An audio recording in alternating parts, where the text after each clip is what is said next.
Good evening, I'm Liz Bishop. And I'm Greg Floyd. The manhunt continues tonight for two convicted killers nearly 4 days after their dramatic escape from an upstate prison. Brandon Lewis is live at Dannemora tonight. Brandon, do police have any ideas where these two could be?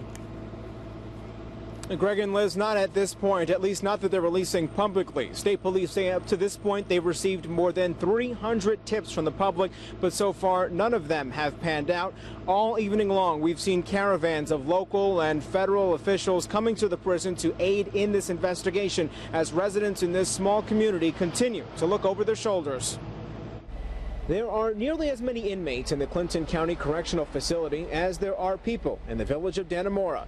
Now, many are keeping a watchful eye on their backyards after two inmates escaped. I live just over the mountain. If they went the back way out, I'm thinking, who's looking out the back way?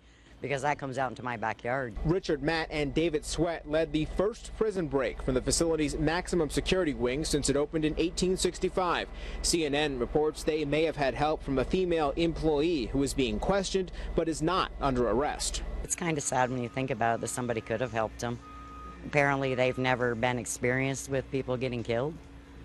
You know, having to suffer as a family when a loved one is murdered and know that these people are locked up for a reason like that, then they probably would have never done something like that. Rumors of how the escape was orchestrated are flying through the community. State police say it likely took days to cut through all the holes before they crawled out of a manhole cover early Saturday morning. It's just the fact of how they got away.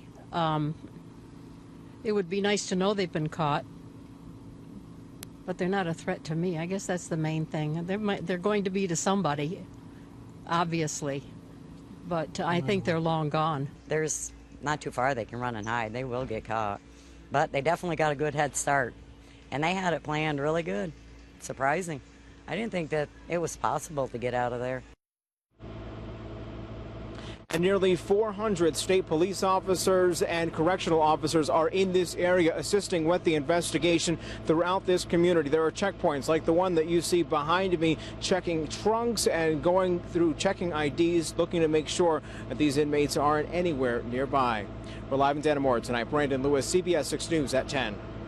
Thank you, Brandon. There has never been a breakout at Dannemora until now. They call it Little Siberia, and it could explain why some of the most notorious violent criminals are housed there, including some who have local connections. Ralph Bucky Phillips arrived at the prison in December of 2006 following his escape from the Erie County Jail.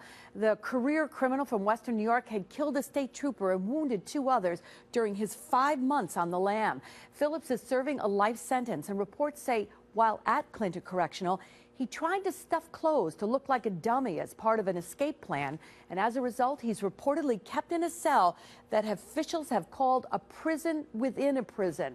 And former Schenectady Schools Facilities Director Steve Rossi is serving 23 years to life there after 18 felony convictions for trying to take out people he viewed as enemies by planting bombs on their properties.